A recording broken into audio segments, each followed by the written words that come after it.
आइए देखते हैं, मजा आएगा।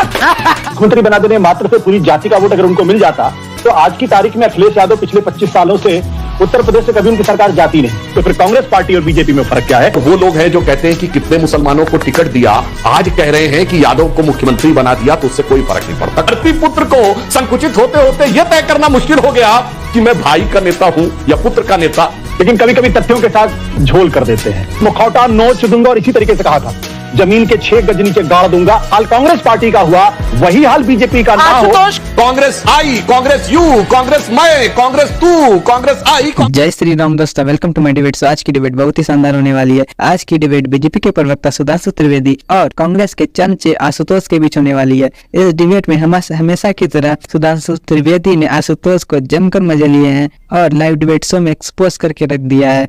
यह डिबेट बहुत ही शानदार होगी, अंत तक जरूर देखें और इसी प्रकार के रिएक्शन डिबेट वीडियो को देखने के लिए हमारे चैनल को सब्सक्राइब करना ना भूलें। जी, समीकरण चुनावी है क्योंकि जाति जनगणना का जोर है और जो समीकरण बने हैं, एक चीफ मिनिस्टर और 2 डेप्यूटी चीफ मिनिस्टर हर स्टेट में और एक मैसेज दिया गया है।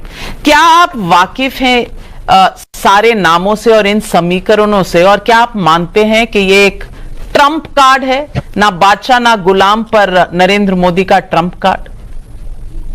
नविका जी, मैं ताश के पत्तों से नहीं खेलता, क्योंकि ताश के पत्ते बड़े बेवफा होते हैं, कब किसको लंगड़ी मार दे पता नहीं चलता। और ताश का जो महल बनता है वो बड़ी आसानी से गिर भी जाता है। इसलिए मैं ताश के पत्तों में मेरी कोई आस्था नहीं। मेरे 2 बड़े छोटे छोटे प्रश्न हैं। अगर किसी को सिर्फ मुख्यमंत्री बना देने मात्र से पूरी जाति का वोट अगर उनको मिल जाता तो आज की तारीख में अखिलेश यादव पिछले 25 सालों से या मुलायम सिंह यादव पिछले कई सालों से वो ओबीसी के नेता होते हुए उत्तर प्रदेश से कभी उनकी सरकार जाती नहीं। तो ये एक मिथ है कि हमने फला जाति के लोगों को खड़ा कर दिया इसलिए वो अब सारी जाति के लोग उनको वोट दे देंगे। दूसरा प्रश्न ये कि मोहन यादव जी को तो बनाया अच्छा किया, मेरी शुभकामनाएं उनके साथ है, लेकिन इसी उत्तर प्रदेश के अंदर जब विधानसभा के चुनाव होते हैं तो किस तरीके से यादवों के खिलाफ दूसरी जातियों को लामबंद करने की कोशिश होती है और यादव और मुस्लिम समीकरण पर किस तरीके की टिप्पणियां की जाती हैं, ये सुधांशु त्रिवेदी जी से बेहतर कोई नहीं जानता। तो क्या उत्तर प्रदेश के यादव इस बात को भूल जाएंगे और क्या बिहार के यादव इसको भूल जाएंगे? मुझे लगता तो नहीं भूलेंगे वो। खैर, ये एक अलग तरीके का प्रश्न है। सबसे बड़ा सवाल क्या है? सबसे बड़ा सवाल यह है कि आज जो वसुंधरा राजे सिंधिया की जो तस्वीर उस चिट को देखने के बाद सामने आई है, मुझे लगता है वो इस बात को दर्शाता है कि जो भारतीय जनता पार्टी लोकतांत्रिक प्रक्रिया से, विधायकों की राय से अपने मुख्यमंत्री को चयन करने की बात करती थी, वो वसुंधरा राजे की उस तस्वीर ने बिल्कुल स्पष्ट कर दिया कि शायद उनको अंतिम समय पता नहीं था या शायद राजनाथ सिंह को भी नहीं पता था। वो चिट्ठी उनको दी गई, फिर उन्होंने देखा और उसके बाद चेहरा उनका फक रह गया। अगर ये लोकतांत्रिक प्रक्रिया है किसी मुख्यमंत्री को चुनने का, तो फिर कांग्रेस पार्टी और बीजेपी में फर्क क्या है? चड्ढा समझाओ, इसे समझाओ। तो सुधांशु त्रिवेदी जी को अपने दिल पे हाथ रख के कह देना चाहिए था। फिर आपको 9 दिन इंतजार करने की क्या जरूरत थी? आप वहीं से कर देते। फला आदमी मुख्यमंत्री बना, लेजिस्लेचर कमेटी की, लेजिस्लेटिव पार्टी की मीटिंग की भी बुलाने की कोई जरूरत? इस सज्जन को क्या तकलीफ है भाई? क्या तकलीफ है इनको? बार लोग कहते हैं कि भाजपा अलग नहीं है, कांग्रेस जैसी हो गई। ये कोशिश होती है। तहसीन भाई का तो समझ में आता है, लेकिन आशुतोष जी कहते हैं तो मुझे आश्चर्य होता है, क्योंकि वो तो सबको देखा है उन्होंने अंदर बाहर से।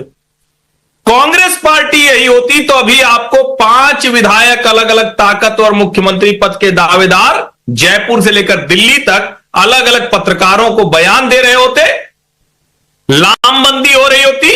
इन 9 दिनों में ना रिसोर्ट बुक हुए होते, रिसोर्ट। बाहर कोई डीके शिव कुमार लाया जाता, बाहर किसी ताकतवर आदमी को लाया जाता, तब अगर भूपेश बघेल जब मुख्यमंत्री थे तो उनको भी लगाया जाता था। ये फर्क है। और भारतीय जनता पार्टी कैडर वाली पार्टी है। वो अगर कहती है पार्टी विद द डिफरेंस, तो अभी भी भारतीय जनता पार्टी और कांग्रेस में बहुत फर्क है। आशुतोष जी, देखिए, बौद्धिक लोग जो होते हैं वो अपने बचाव के तर्क कैसे गढ़ते हैं। आज कह रहे हैं कि साहब किसी को बना देने से, कोई पद दे देने से कुछ नहीं होता, और वो लोग हैं जो कहते हैं कि कितने मुसलमानों को टिकट दिया, आज कह रहे हैं कि यादव को मुख्यमंत्री बना दिया तो उससे कोई फर्क नहीं पड़ता। कोई बात नहीं। उन्होंने मुलायम सिंह जी के लिए कहा कि वो पिछड़े वर्ग के इतने बड़े नेता थे और अगर होते तो सरकार ही नहीं जाती। आशुतोष जी, मैं आपको याद दिलाना चाहता हूं, आपने थोड़ा मुलायम सिंह जी को कम आंका। जब मुलायम सिंह जी पहली बार मुख्यमंत्री बने, पिछड़ों के नेता नहीं थे, धरती पुत्र मुलायम सिंह थे। बोल मजूरा हल्ला बोल, बोल किसानों हल्ला बोल, छोटे लोहिया सबके नेता थे।